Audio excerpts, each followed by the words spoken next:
Hey everyone, and welcome back to another recap of the Netflix original series Black Summer.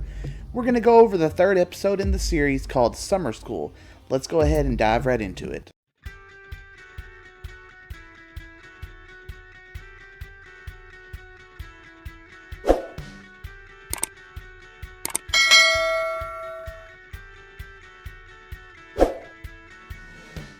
The episode begins with Rose and her gang on the run. They come upon an abandoned school building and they see some guy walking around, and while he's not a zombie, he definitely is someone. He just looks at them, continues to whistle, and I'm wondering if this is the mysterious guy from the first episode that was casually walking down the street whistling. I just don't have any idea how this fits into the show. Inside the school, the group splits up to check out all the exits.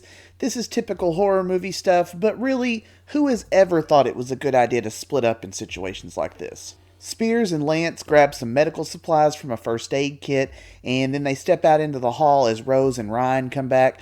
Color me shocked that this actually didn't lead into the two groups getting into trouble. They go into a band room and go through their supplies, and Ryan nearly starts to pound on a drum because at this point I think he's too dumb to live.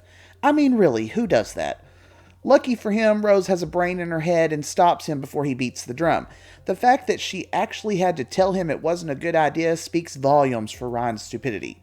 Now, just when I'm thinking there can't be anyone less intelligent in this new world, Lance suddenly thinks it'd be fun to start tapping on the drum, and he and Ryan start doing a drum solo. Seriously, who's writing this crap? Who in their right mind would draw attention to themselves in the event of a zombie apocalypse? Were they high? Mentally deficient? I really want to know. Spears grabs Lance and shoves him against the wall to get him to stop playing the drum and tells him he's an idiot. Spears is officially now the voice of the audience. Rose puts Ryan down for a nap and then sets up with Spears. Did I miss something? Is Ryan deaf? Rose was miming things to him before she put him down to bed. I thought she was just trying to be quiet, and then she starts talking to Spears in a fairly normal tone. If Ryan is deaf, then I officially take back my comments about him being an idiot. Although, he'd have to know better than to start making noise, right? I'm so confused now. Rose and Spears awake from their sleep as they hear someone on the second floor walking. Rose wakes up Ryan and Lance as Spears leads them out into the hallway, and they race off through the school after seeing what looks like a child. Somehow this kid gets behind them, and Ryan and Rose want to go after the kid. Spears insists that the kid could be bait and wants to leave. Ryan is using sign language, so I guess he is deaf.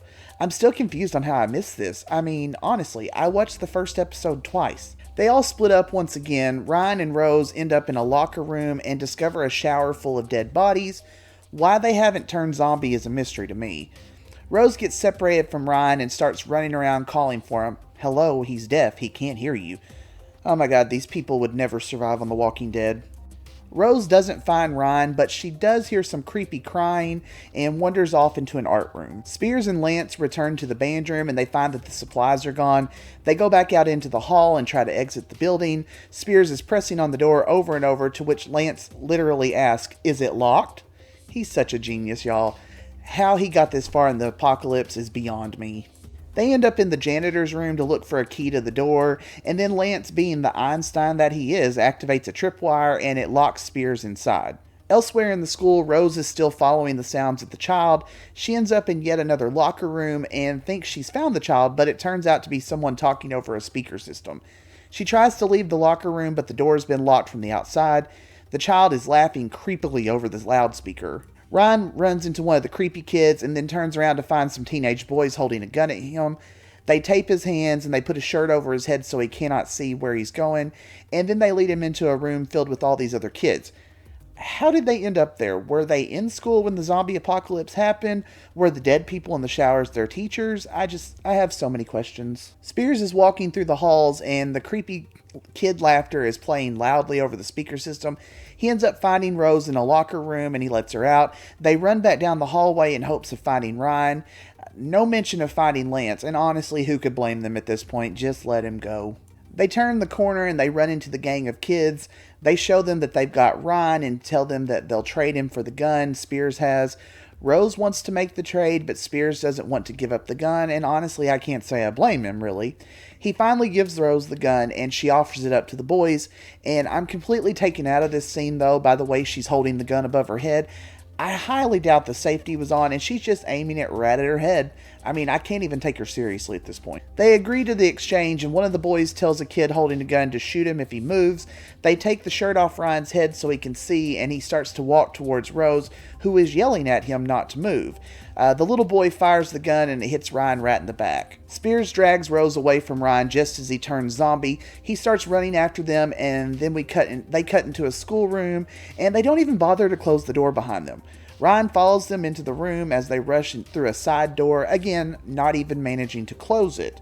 Spears pops up from behind a desk. He shoots Ryan as they continue to run out another door, and you guessed it, they don't close that one either. They end up in a cafeteria, and all the boys are watching from like a side door, like this is some kind of entertainment. Rose shoots Ryan in the head a few times to get him off Spears, but it only keeps him down for a second as they make their way down a hall and someone opens a door to the outside for them. They rush out into the courtyard and their newfound friend wins all the awards for the episode because he has the good sense to actually close the door. They run away from the school and one of the creepy kids slightly opens the door so that another unsuspecting idiot can come inside and this can all happen again. So 3 episodes in and we're already down 2 main cast members.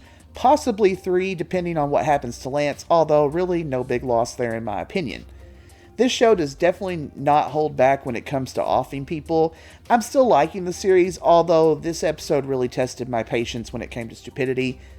But anyways, I'm going to leave this one here and we'll see you again in the next one.